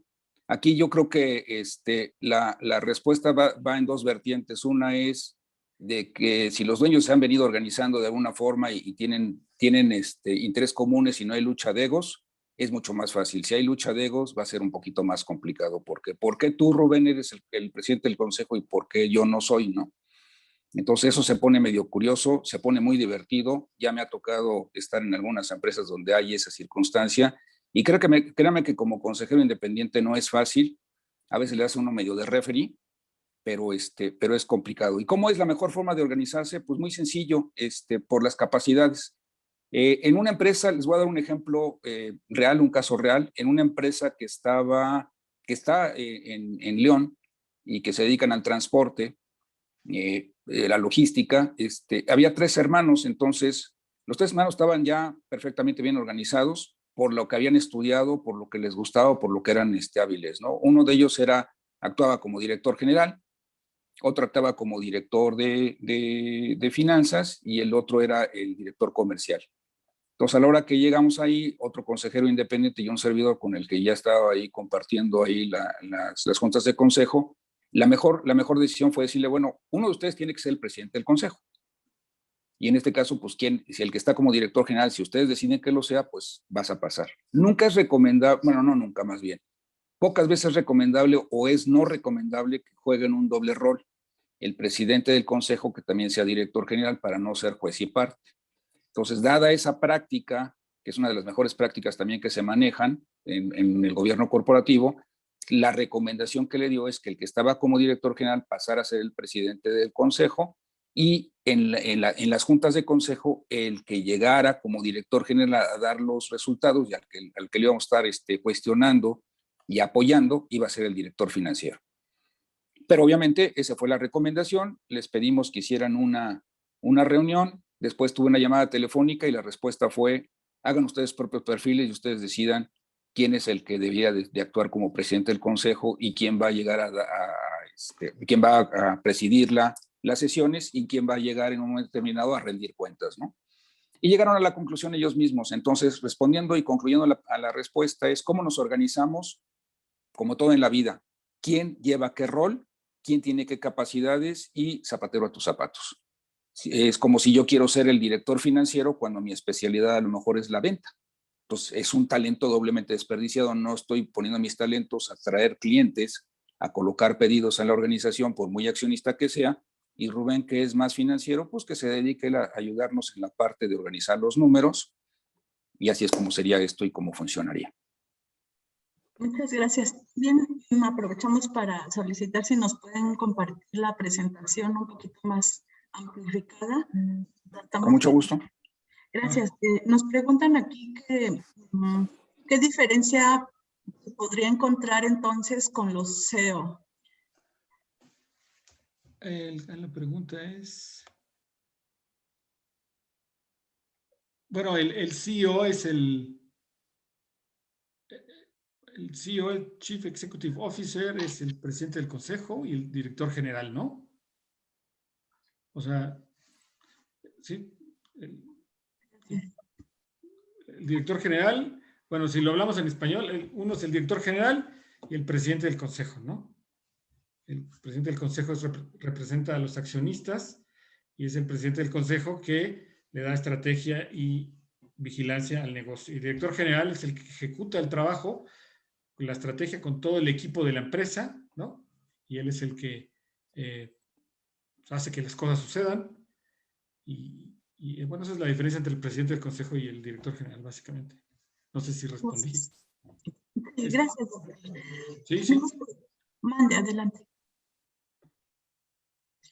Nos preguntan también que para el tema de compensación podría aplicar los vales de despensa o las ayudas por... Aquí creo que estuvo un poquito confusa la pregunta. Bueno, yo creo que ayudas por temas relacionados con escuela y demás. La pregunta, creo que la hace la señorita Lisette Carrillo, la licenciada Lisette Carrillo. No entiendo mucho la pregunta, pero quiero suponer que este tema de compensación de los vales de despensa son compensaciones para todos los empleados, no es un tema específico de los directores o del Consejo de Administración, como veníamos comentando. Los temas de compensación son muy amplios de platicar, pero son 3 estratos muy, muy claros. El primero es el salario base, que es mi sueldo mensual, o mi sueldo por hora, o mi sueldo quincenal, mi sueldo semanal, como lo quiera ver cada persona. Luego viene la compensación de prestaciones, que son prestaciones fijas, como puede ser los vales de despensa. En los vales de despensa no hay nada variable, no está linkeado a nada, simplemente tengo yo que esperar a que me llegue. Y esa es compensación prestaciones garantizadas. Tengo que esperar a la fecha para que me lo entreguen. Igual que el aguinaldo, igual que la prima vacacional, la ayuda de escolares y demás. Eso es compensación fija. También dentro de las prestaciones existen prestaciones que pueden ser prestaciones variables. ¿Cuáles son las prestaciones variables? Un ejemplo claro y que es legal como tal es el reparto de utilidades. Puede haber, puede no haber, puede ser muy grande o puede ser muy baja, porque va linkeado a los resultados financieros y fiscales de la organización. Y luego ya viene la compensación variable como tal, o la prestación variable, que es todos los temas de los bonos. Bonos por desempeño, bonos por venta, bonos por operación, etcétera, etcétera. Entonces, es como se hace la estructura de una compensación. Vuelvo a repetir, salario base, prestaciones fijas, que son garantizadas, no garantizadas, y las prestaciones variables. Y todo eso sumado se le llama compensación total. De manera que cuando vamos a buscar un empleo, a veces tenemos que tener cuidado, nada más un comercial rapidísimo, que si yo gano 10 pesos acá y me dan 3 pesos más de prestaciones, mi compensación total es de 13 y a veces me voy por 11 en otro lado con las de ley y resulta que terminé perdiendo. Espero haber respondido a la pregunta. Gracias, maestro. Nos pregunta si el consejero independiente se le contrata por iguala o por honorarios, por resultados o proyectos específicos. Nos comenta el ingeniero Eduardo Vergara. Bueno, yo aquí normalmente tanto a consejeros independientes como patrimoniales se les paga lo mismo. En los tiempos del siglo pasado se les pagaba a veces con una moneda, ¿no? Con un centenario. Hoy día, dependiendo, hay muchas maneras de pagarles, pero normalmente es un honorario específico, ¿no? Un pago mensual, un pago por trimestre, un pago anual, y va dependiendo de el tipo de empresa, ¿no? Las empresas multinacionales tienen un modo de pagar, las empresas mexicanas tienen otro. No hay como un estándar de cuánto se paga por horas o por tiempo involucrado. Lo que sí es que se les paga un honorario, ¿no? Un honorario por participar. Algunas empresas pagan mensual, otras por participar en sesiones, ¿no? Por ejemplo, la mejor práctica, las empresas de bolsa al menos tienen 4 o 5 sesiones anuales. Una cada trimestre para revisar los resultados, alguna para revisar el plan anual, otra para revisar los resultados de las auditorías internas y externas. Son 4 o 5 sesiones y muchas empresas pagan por sesión y otras pagan un honorario mensual. Eso es lo más común. Por proyectos específicos, no, definitivamente no. Es un honorario mensual o por las sesiones en las que participan. Eso es lo que yo he visto más comúnmente. Aquí nada más enfatizando el tema de proyectos específicos, como decía hace ratito muy claramente Rubén, no contratas a un consejero independiente por un proyecto nada más. O sea, normalmente estaríamos hablando, más bien me sonaría dar compensación por un proyecto específico a un consultor, que es distinto, ¿no? A un consultor o una empresa consultor, no a un consejero independiente. Normalmente, no está la pregunta aquí, pero la voy a unir. Hay otros foros donde le preguntan, ¿y cuánto debe durar un consultor externo, no? A un consultor independiente. Pues ahora sí que normalmente son periodos de 3 a 5 años, lo recomendable, pero pues a veces al año, si se trabaja por resultados, si ya hay compensación por resultados en consejos de administración muy maduros, a veces también se hacen evaluaciones de empresas independientes, por decir alguna empresa, la Conchita, bueno, voy a hablar de una empresa X, Mercer, por ejemplo, que ya no existe, ya se fusionó, pero una empresa que se dedica a hacer evaluaciones del desempeño de alto nivel, de nivel jerárquico alto, como es en los consejeros, y en un momento determinado por la evaluación, así como a un empleado por un mal desempeño se le desvincula de la organización, también puede suceder eso con un consejero. Entonces, normalmente no es por un proyecto específico, porque salvo casos excepcionales, como todo, nunca hay reglas absolutas, como comentaba Rubén, Si tengo un proyecto de una expansión de 3 a 5 años, pues a lo mejor sí me traigo, ahí tendríamos que definir un perfil, si me voy a traer un consejero para ese proyecto de expansión o me voy a traer una empresa consultora en la implementación de la planta, ¿no? Muchas gracias. Nos pregunta nuestro presidente de la Comisión de Responsabilidad Social que si es cierto que, bueno, sí es pregunta, ¿es cierto que las empresas que cotizan en la bolsa incrementan su valor al tener un código de ética implementado? Bueno, esto es muy interesante. La ética es una de las dimensiones de la responsabilidad social. Hay las 3 grandes dimensiones de la responsabilidad social: es la económica, o sea, que la empresa sea rentable; la parte ambiental, esto es la protección al medio ambiente; y la parte social.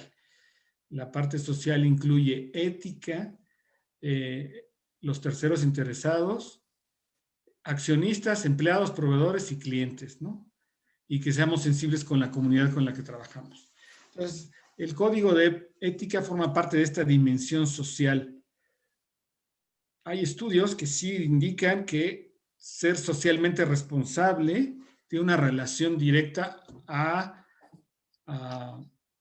con el desempeño de la empresa, ¿no?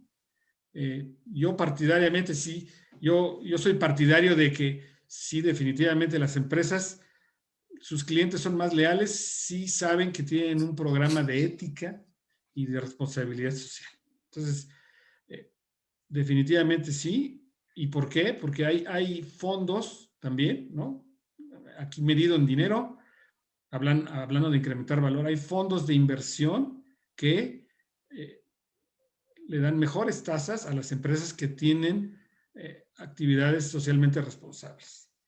Y ahora no es nada más el código de ética, y ahora se habla del tema de integridad corporativa.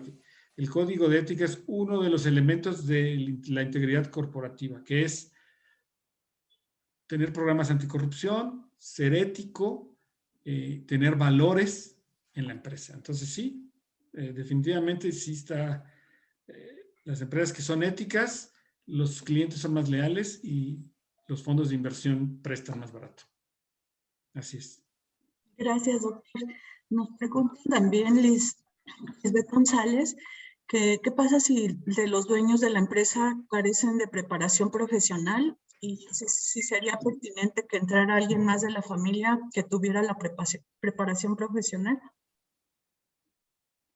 Pues como comentaba yo anteriormente en la exposición, normalmente los dueños son efectivamente más comerciantes que profesionistas a veces, ¿no? Que tienen visión y que tienen valor comercial y que tienen muchas cosas. Entonces, cuando se unen o se empiezan a entrelazar los conocimientos de cada quien, y viene también a lo mejor muy de la mano con una de las preguntas anteriores que nos hicieron de en qué momento debíamos de crear un consejo consultivo o institucionalizar la empresa, en el momento que queremos fortalecer y hacer más robusta la organización para la ejecución de la administración y la ejecución de la operación de la empresa. Entonces la respuesta yo creo que sí, pero hay que definir precisamente primero, yo creo que nos tenemos que sentar. Vuelvo a repetir otra vez, después de lo que tengamos en el FODA, donde tenemos las piedritas en el zapato para ir viendo qué es lo que ir sacando una lista de prioridades para ver qué es el A, B y C. Casi siempre son trajes a la medida. Hay cosas que son primordiales, obviamente, primero, que otras a nivel como de receta de cocina o a nivel genérico, pero cada empresa tiene una necesidad específica. Entonces, definir los perfiles de qué es lo que necesitamos y qué tenemos que fortalecer. Que ya sea que lo fortalezcamos con alguien de la familia o que contratemos a alguien de afuera, ¿no? Aquí no dice para qué puesto, ¿verdad? Quiero suponer que no sea para el director general necesariamente, que aunque a veces también, cuando los hijos no quieren entrar a operar en la organización o así lo decidió la familia, el dueño, CEO o presidente se forma parte del proceso de presidir el consejo y se contrata un director general externo de acuerdo a un perfil de puestos, a una descripción de puestos como tal, para que nos ayude a operar la organización, ¿no? Sí, lo que se ha visto antes de gobierno corporativo es que esas empresas donde los dueños y fundadores fueron muy exitosos y luego se institucionalizaron fue porque aunque ellos no tenían preparación profesional, pero sí mucho negocio, ¿no? Hicieron grandes fortunas. Cuando lograron institucionalizar, es porque se dieron cuenta de cuáles eran sus áreas de oportunidad y contrataron gente que se las cubriera, ¿no? De manera empírica, y lograron esos grandes negocios que por ahí vemos, ¿no? Entonces, pues sí, gobierno corporativo lo que hace de manera más científica esto, ¿no? Tú eres muy exitoso en los negocios, ahora pon un consejo consultivo como primera etapa y luego un consejo de administración que te va a ayudar a ir creciendo y a desarrollar esas áreas que tú necesitas de soporte para hacer el negocio más exitoso. Entonces, Es muy importante la capacitación para fortalecer habilidades. Tenemos aquí también otra pregunta. Nos comenta Héctor Guardado que si se puede tener compensación física y que forme parte del salario. Compensación fija, ¿no? sí. Fija. Sí, la respuesta sí, ya lo había comentado hace ratito cuando les hablé de lo que es la estructura de la compensación. Sí forma parte del salario. Si queremos entender aquí la parte, hay dos temas. El salario puede ser, y nuestro idioma es muy amplio y a veces, así como hay el doble sentido para mala y para bien. El salario, pues es la compensación que puede ser igual o sinónimo de compensación total.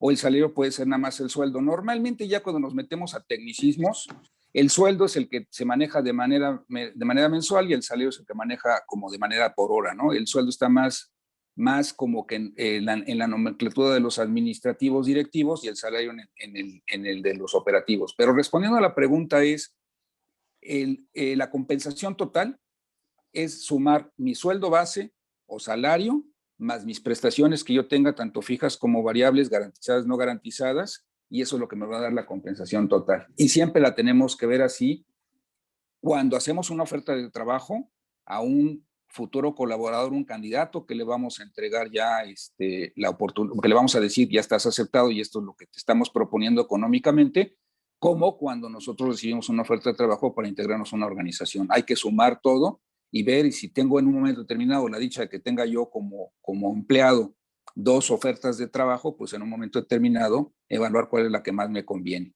Y a la vez también, si cuando a mí quiero contratar a alguien, que él me diga cuál es toda la compensación que él gana para que no vaya a ver el detalle donde, en mi ejemplo que les daba hace ratito, él gana 13 pesos de compensación total y yo le estoy ofreciendo sean 11, entonces pues no me lo voy a poder, ese talento no lo voy a poder integrar a mi organización. Gracias, maestro.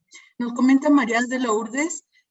Nosotros somos una empresa pequeña, pero me gustaría empezar con gobierno corporativo. Si podríamos hacerlo y si es muy costoso. Pues bueno, no es, o sea, no es costoso per se. La consultoría, yo creo que para desde la empresa consultora más grande hasta la más pequeña, la consultoría es de acuerdo al tamaño de la empresa y sí se puede hacer, ¿no? Como les decía, somos varios despachos de gobierno corporativo y podemos apoyar cualquiera de mis competidores y nosotros también a empresas pequeñas, ¿no? Con mucho gusto, y si nos eligen a nosotros, pues estaríamos gustosos, pero no es costoso, es como cualquier consultoría de acuerdo al tamaño de la empresa. Ok, en Microsoft Teams nos pregunta Pedro Martínez que si existe con ustedes un diagnóstico sin costo para obtener un presupuesto o hay algún descuento para empresas socias Unidem. Sí tenemos un descuento para empresas Unidem y podemos platicar con ustedes y hacer algún diagnóstico. Claro que sí, podemos tener una plática y con gusto les hacemos un diagnóstico. Ok, aquí estamos dejando sus números telefónicos. También les enviaremos a todos la presentación que nos compartieron. Tenemos otra pregunta en Google Meet de FH Proyectos. Nos comentan, nosotros somos muy jóvenes, tenemos 5 años, ¿es recomendable iniciar con un gobierno corporativo? ¿Y hay alguna otra figura que nos puedan recomendar? Pues sí, es muy importante. nosotros ahorita, José Luis y yo le estamos ayudando a una startup que ni siquiera tiene 5 años. Son jóvenes, muy jóvenes, entre sus 20 años, 23, 24 años. Y yo creo que es buen momento porque por nuestra experiencia, más que por consultores, por nuestra experiencia de tantos años trabajados, pues sabemos algo de fiscal, sabemos algo legal. Entonces, para empresas que son jóvenes, les podemos ayudar a hacer los cimientos hasta de tipo administrativo, ¿no? También del gobierno de la empresa. Ustedes ya tienen 5 años, ya pasaron esa crisis del startup, de si es rentable o si es viable la empresa, más que rentable. Ustedes ya pasaron 5 años, que es en el estándar es que ya son una empresa, ¿no? Ya no son una startup. Entonces sí, yo creo que es un buen momento para los cimientos de lo que podría ser los próximos 5 o 10 años su empresa. No sé y yo creo que aquí en este momento, sobre todo lo que ahorita decía Rubén, ya pasaron 5 años y yo diría ya pasaron los últimos 16, 17 meses de la pandemia y continúan trabajando. Felicidades, eso quiere decir que el negocio que ustedes están dirigiendo lo están haciendo bien. Pero como todo en la vida, todo es perfectible, se puede hacer mejor. Y entonces, alguna recomendación que se les pueda hacer para que el negocio pueda tener más estabilidad de la que ya tiene, o empiece a crecer, o empiece a tener otros nuevos horizontes, creo que es muy importante, ¿no? Tomemos el ejemplo que les daba yo, ¿no? De aquel director general dueño que decía, ¿qué me va a enseñar este muchacho? Pues algo te va a complementar, ¿no? Va a hacerte más robusta tu organización. Entonces, siempre es un buen momento y creo que es mejor que ahorita en 5 años a que ya sea cuando tengan 10 o 15 años y ya se les haya salido a lo mejor de control el crecimiento, ¿no? O el crecimiento que tuvieron, que ojalá, digo, de esos, si queremos tener insomnio, prefiero tener un insomnio de ya crecimos demasiado, ahora vamos a organizarnos. Lo prefiero a no hemos crecido absolutamente nada y nos vamos a tener que contraer, ¿no? Al contrario. Pero si podemos crecer de manera estructurada, de manera paulatina y sobre bases firmes, pues creo que siempre es mejor. Gracias. Tenemos una pregunta, bueno, son 2. Nos comenta Guardado, se ofrece al momento de la contratación un salario X y si el salario se divide en compensación y nómina, que si esto es posible. La pregunta es curiosa. Son prácticas que se manejan en las empresas, sobre todo en las empresas, en las pymes. Es un hecho. Sí se puede, no es tan legal, digamos, de alguna u otra forma, pero sí hay algunos efectos fiscales que se pueden ir manejando para estar dentro de la ley, para manejar asimilados, etcétera, etcétera. Pero yo más que pensar, decir, oye, te pago el salario mínimo en nómina y te pago 15 pesos por fuera para que tú no pagues impuestos, yo no los pague, yo recomendaría mejor que pongamos un salario que sea de acuerdo a la responsabilidad que se le da a la persona y que tengamos en la parte variable esos incentivos para que se vayan dando, ¿no? Inclusive las empresas muy grandes, multinacionales y mexicanas muy grandes manejan la evaluación del desempeño y los incrementos de sueldo se dan por méritos, como se decía en el siglo pasado y que ahora se dan de acuerdo a la evaluación del desempeño.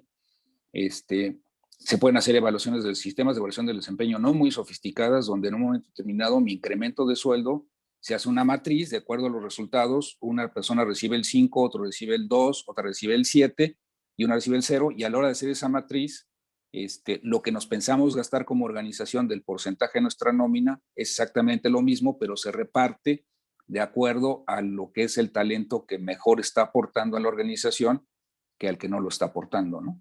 Yo recomendaría más en términos de compensación variable y compensación por resultados, más que estar pues negociando con el salario de la persona, que a veces eso también ya de entrada no da buen sabor de boca y a veces lo aceptan los candidatos porque pues ahorita no hay empleo y pues lo tengo que aceptar, ahorita es momento de empleadores, ¿no? Pero a veces por 2 pesos más, si es un buen talento, se nos va a ir a otra organización. O sea, va a entrar con nosotros porque ya tengo una oferta y ya la voy a agarrar, la voy a amarrar aquí ahorita, pero a la primer coqueteo que me den por otro lado, bye bye, ¿no?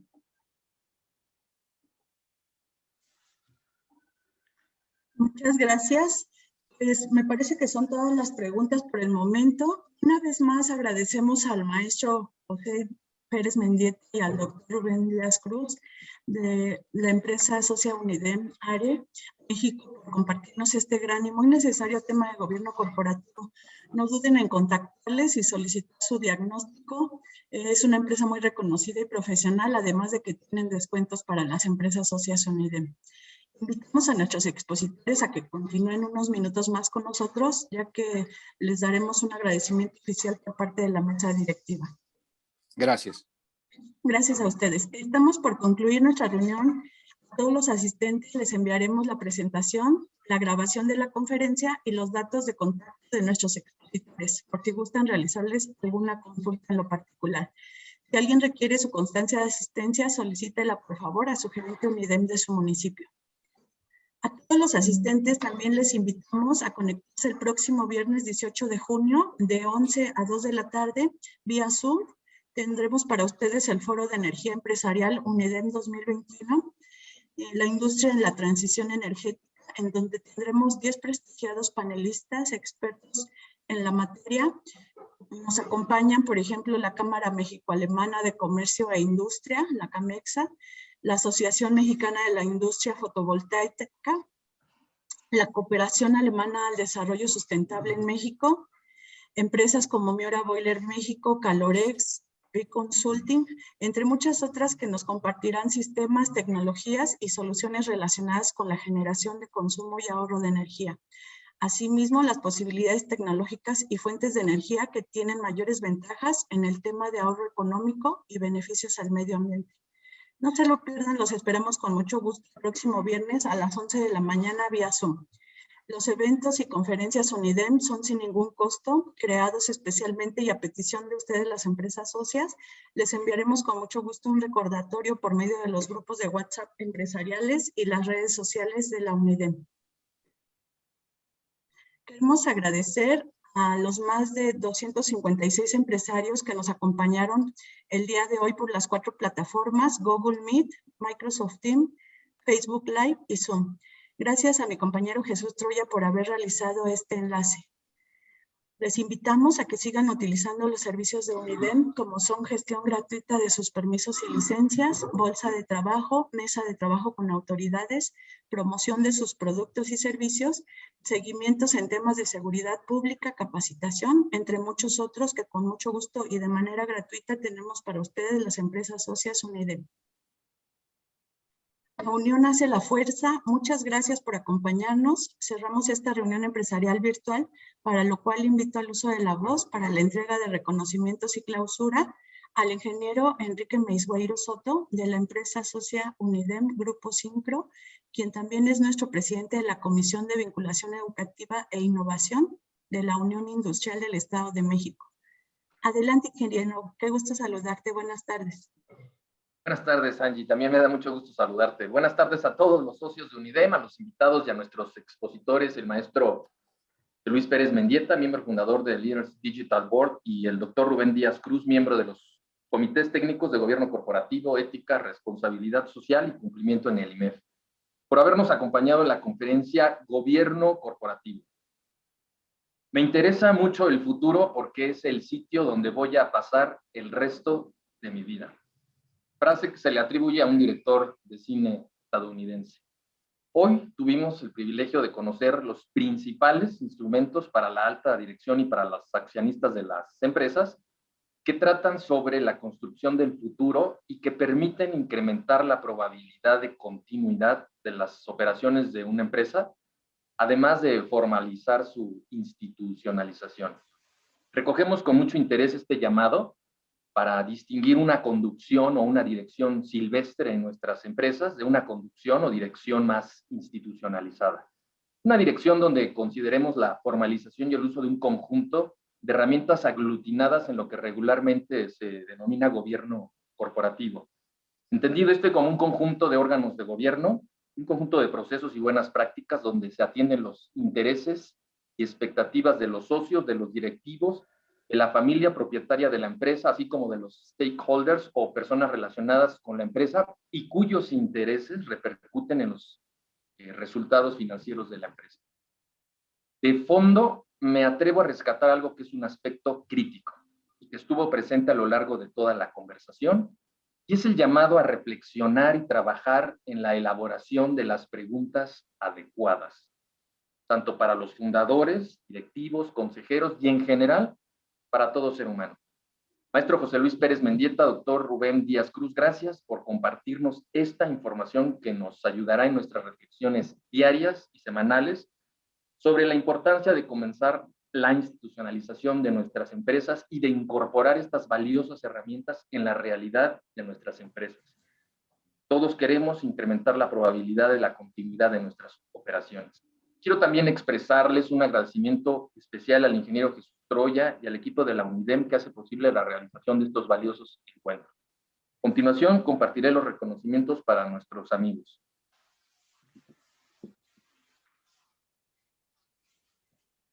Unión Industrial del Estado de México le expide un reconocimiento al maestro José Pérez Mendieta, ARI México, por su destacada participación como expositor para nuestro encuentro en línea Gobierno Corporativo con duración de 2 horas y con asistencia de 256 empresarios.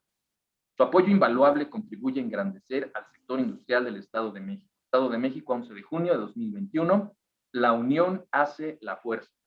Firma maestro Francisco José Cuevas Barganes, director general de la Unión Industrial del Estado de México. Muchas gracias, maestro. Gracias, mi amable ingeniero. Unión Industrial del Estado de México le expide un reconocimiento al contador público, maestro y doctor Rubén Díaz Cruz de ARI México por su destacada participación como expositor para nuestro encuentro en línea Gobierno Corporativo con duración de 2 horas y con asistencia de 256 empresarios. Su apoyo invaluable contribuye a engrandecer al sector industrial del Estado de México. Estado de México, 11 de junio de 2021. La unión hace la fuerza. Firma maestro Francisco José Cuevas Barganes, nuestro director general de la Unión Industrial del Estado de México. Reciban una felicitación, un agradecimiento muy especial. Doctor, maestro, les envío un atento saludo. Muchas gracias. Muy gentil. Siendo las 13 horas con 48 minutos, damos por clausurada esta conferencia. Nos vemos pronto. Hasta luego. Gracias. Gracias por todo. Buenas tardes. Gracias a la unión. Gracias. Gracias. Gracias. Gracias a los participantes. Buena tarde. Pronto, gracias a todos. Hasta luego, buenas tardes. Hasta luego.